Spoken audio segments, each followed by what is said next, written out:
In a single moment, you can lose respect for yourself. Not because you are weak, because you let a passing emotion take the wheel. That is the paradox. Most people think the damage comes from the world outside, the pressure, the insult, the unfairness. But often, the real damage comes from something smaller and more dangerous: the speed of your reaction. One text ruins your mood. One comment drags you into a war you never needed to fight. The event was small. The reaction made it expensive. You know this pattern.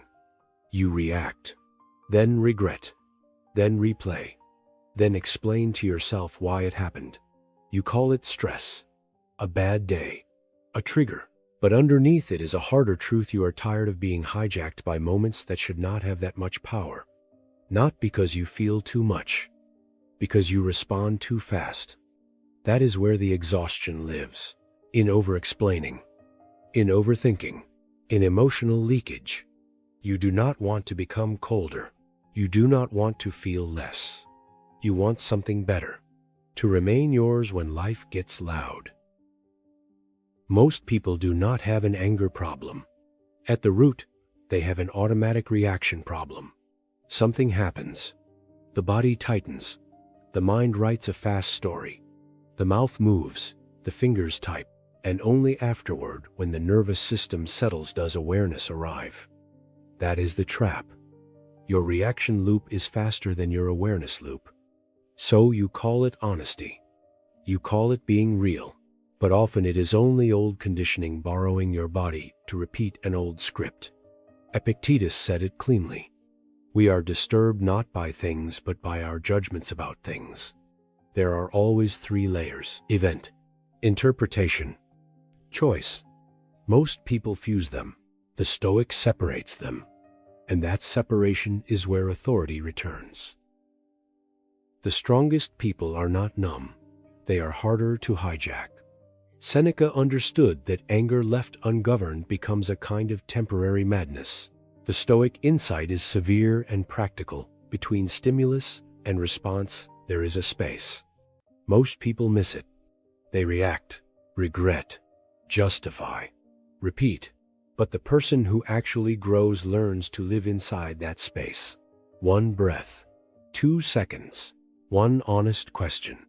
Am I choosing this, or am I being pulled by the moment? That question can save dignity. It can save relationships. It can save reputations. Because the first impulse is rarely your highest self. It is usually just your oldest pattern moving faster than your wisdom. Most people try to solve emotional storms with logic alone. Too late. Because the hijack starts in the body first.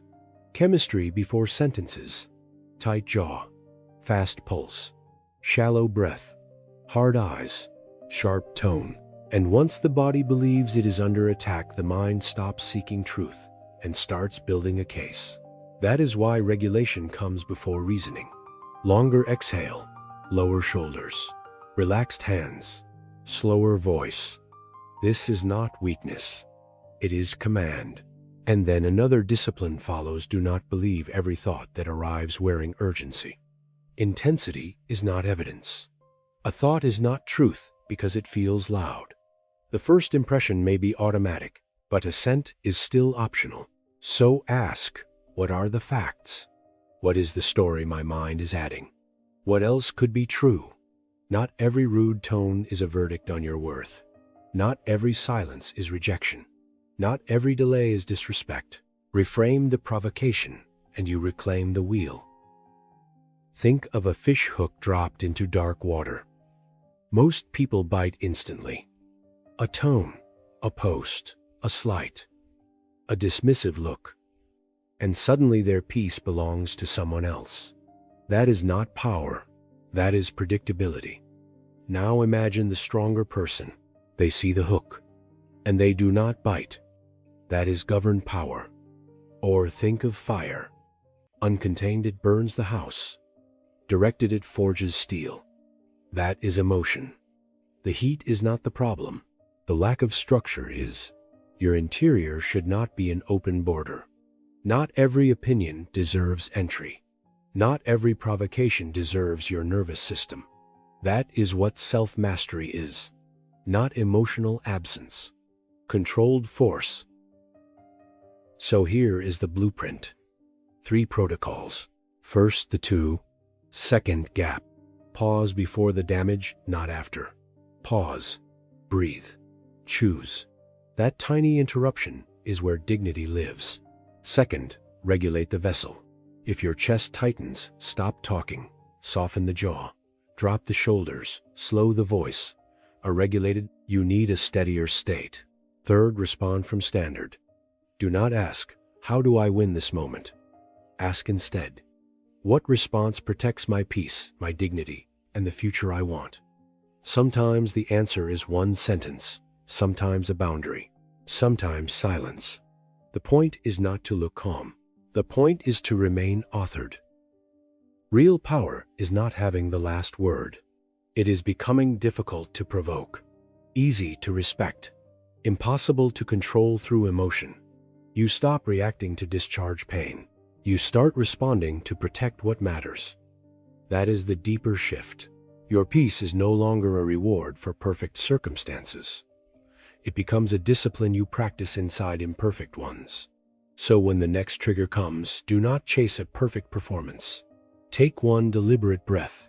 Hold 2 seconds of silence. Choose your move on purpose. It will look invisible from the outside, but inside it changes everything, because your future is shaped less by what happens to you and more by what happens inside you right after it happens. And if you can govern that small window, you become someone your future self can trust, quietly, cleanly, without theater,